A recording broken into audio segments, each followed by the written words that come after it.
다시 만나더라도 반드시 다시 헤어지는 커플은 이게 안 되기 때문입니다.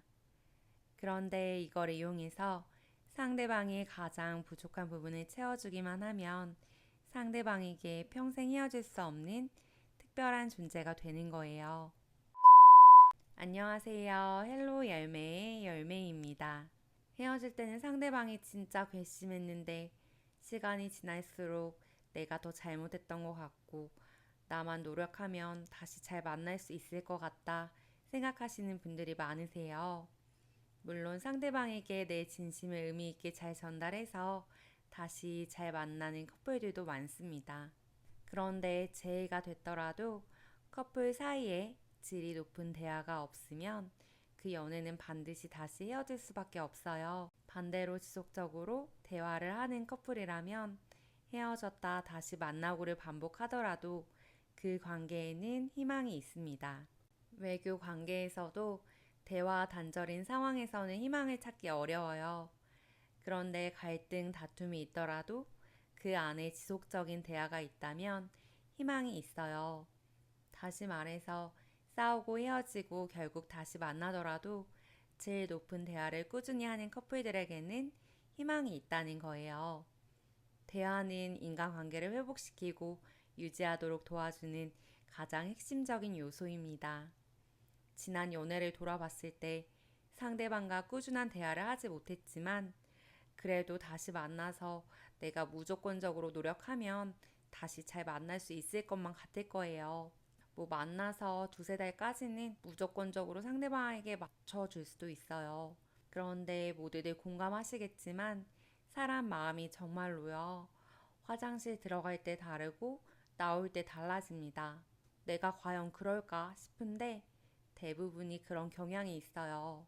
몇 개월이 지나고 여러분이 상대방과 갈등 상황 속에서 정말 참기 힘든 순간들을 또 몇 번 직면하면 아, 맞아. 결국 내가 이래서 참지 못하고 화를 냈었지. 아, 진짜 화날 수밖에 없는 상황이었지. 이런 상황이 반드시 옵니다. 그런 상황에서 서로 꾸준한 대화를 하고 있는 상황이라면 불가능할 것만 같았던 상황도 좋은 방향으로 해결할 수 있는 여지가 있어요. 그만큼 대화가 중요한데 지난 연애를 돌아봤을 때 만약 꾸준한 대화를 하지 못했다면 이 두 가지 경우일 확률이 높아요. 첫 번째는 우리를 만나기 이전부터 마음의 빗장이 잠궈진 사람인 거예요. 인생을 살아오면서 어린 시절의 상처, 트라우마가 된 사건들이 반복적으로 영향을 미치면서 형성된 성향 때문일 가능성이 높습니다. 대인 관계에서 소심하고 감정 표현을 잘하지 못하다 보니까 스스로 억압하고 억제하는 게 익숙한 거예요. 이런 사람들은 불편한 감정을 표현하는 건 부끄럽다고 생각하면서 아예 말하지 못하고 마음속에 담아놓습니다. 도무지 속을 알 수가 없어서 연애하는 상대방들은 정말 답답해서 환장해요. 서로 오래 연애를 하다 보면 더 나아가서 나중에 결혼 생활을 하다 보면 서로의 부족한 면이나 약점들이 노출될 수밖에 없고 쪽팔림의 연속이에요. 대화가 없는데 건강한 관계가 지속된다는 건 진짜 불가능한 일이거든요. 그래서 대화가 안 되는 사람이라면 또다시 갈등 상황들을 견디지 못하고 나가 떨어질 가능성이 높습니다.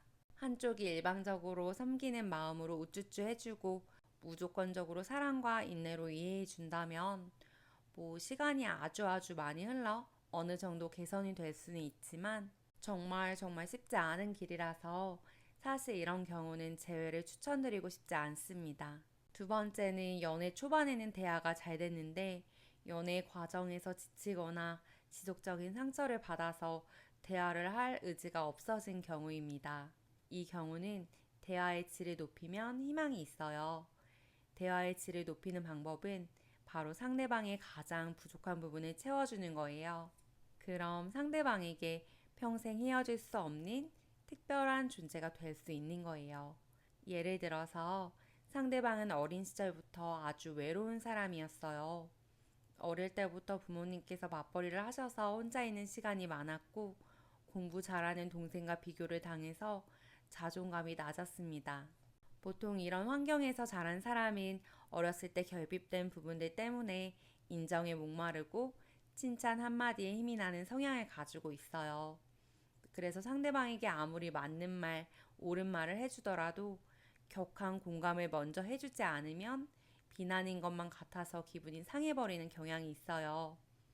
여기서 포인트는 격한 공감이에요. 어느 날 이런 백그라운드를 가진 상대방이 회사에서 좋지 않은 일이 있는지 표정이 어둡습니다. 무슨 일 있어? 얼굴이 안 좋아 보이네. 지난번에 말했지. 요즘 하고 있는 프로젝트가 있다고.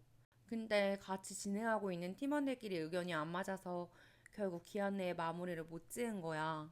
다른 사람들은 포기하고 먼저 갔는데 그래도 나 혼자 최대한 마무리 지어보려고 늦게까지 정리하고 고생도 했는데 결국 기한 내에 마무리가 안 됐어. 근데 팀장님이 나한테 콕 집어서 뭐라고 하는 거야. 너무 서럽고 억울해. 아니, 그래도 기한 내에 마무리가 되지 않았으면 잘못한 건 잘못한 거지. 억울할 일은 아니야. 팀장님 입장에서는 준비가 안 되어 있다고 보일 수 있지. 근데 대체 넌 누구 편이야? 왜 너까지 나만 잘못했다고 해? 그럼 다른 동료들한테도 다 뭐라고 했어야지. 그래도 기한 내에 내는 건 중요한 일이야. 자꾸 그러면 윗분들이 신뢰하질 않아. 그건 다른 인간관계에서도 중요해. 어쨌든 이번 일을 통해서 꼭 마음에 새겼으면 좋겠다. 다 너 잘 되라고 이런 말 하는 거야. 제발 그만 좀 해. 누가 몰라서 그래? 지금 내가 이런 말 듣고 싶어서 너한테 연락한 줄 알아? 더 이상 이야기하고 싶지 않아. 끊어. 옳고 그름이 중요한 열매와 공감을 중요하게 생각하는 상대방과의 대화 어떠세요? 답답하시죠? 옳고 그름이 중요한 사고형 열매는 회사에서 억울함을 호소하는 상대방 이야기를 듣는 순간 그 일을 분석하려고 합니다. 상대방의 감정보다 무슨 일이 일어났는지 정확한 정보를 알아내는 것을 우선적으로 생각하는 거예요. 상황을 분석하면서 상대방의 태도에 문제가 있는 걸 발견한 열매는 상대방의 시간 개념 문제를 바로잡아야 한다고 생각합니다.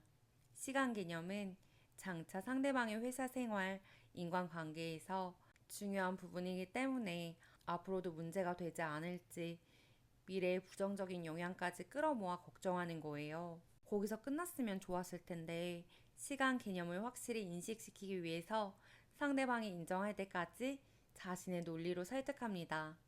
다시 말해서 옳고 그름이 중요한 열매는 상대의 감정을 헤아리기보다는 객관적이고 이성적인 잣대로 연인의 문제를 분석하고 해결하려는 성향이 있기 때문이에요. 상대방 입장에서는 내 감정을 공감받지 못한 채 열매의 이야기를 듣다 보니 일방적인 대화라는 생각이 들어요. 사실은 사실이지만 누가 몰라서 그러는 것도 아니고 열매가 나를 훈육한다는 느낌을 받기도 합니다. 그런 대화들이 매번 반복되다 보면 열매한테 눈치가 보이고 이제는 힘든 일이 생겨도 더 이상 대화하고 싶지 않아요.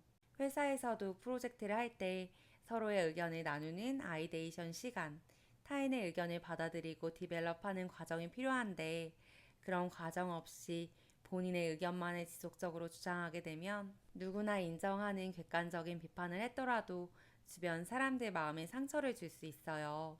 그래서 이런 경우에 상대방에게 특별한 존재가 되려면 내 욕구를 내려놓고 상대의 감정을 먼저 공감해주면서 대화의 질을 높여야 합니다. 진짜 억울했겠다, 속상했겠네. 따뜻하게 감정을 공유한 후에 상대방이 설득 당할 준비가 된 상태로 마음이 풀린 걸 확인한 후에 조언을 해줘도 늦지 않아요. 상대방이 힘든 상황이거나 갈등 상황일수록 서로가 예민해지기 때문에 같은 말을 하더라도 상대방의 욕구를 먼저 채워준 이후에 해야 한다는 걸 기억해 주세요. 선, 공감, 후, 설득. 적절하게 섞어서 대응하는 화법이 중요합니다.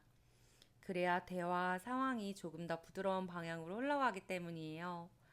보통 사소한 다툼으로 시작되다가 큰 싸움으로 번지는 경우는 우리 입장에서는 사랑하는 사람이기 때문에 잘 되길 원하는 마음에 상대방에게 도움을 주기 위한 조언이었지만 공감이라는 중요한 욕구를 채우지 못한 채 하다 보니 상대방 입장에서는 비난으로 받아들여 버리는 거예요.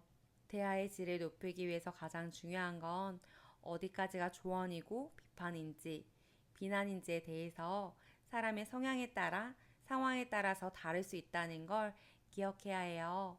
아무리 합리적인 비판이라고 하더라도 받아들이는 사람이 어떻게 해석하느냐에 따라서 비난으로 느껴질 수 있고 감정적인 요소에 의해 좌우될 수 있거든요.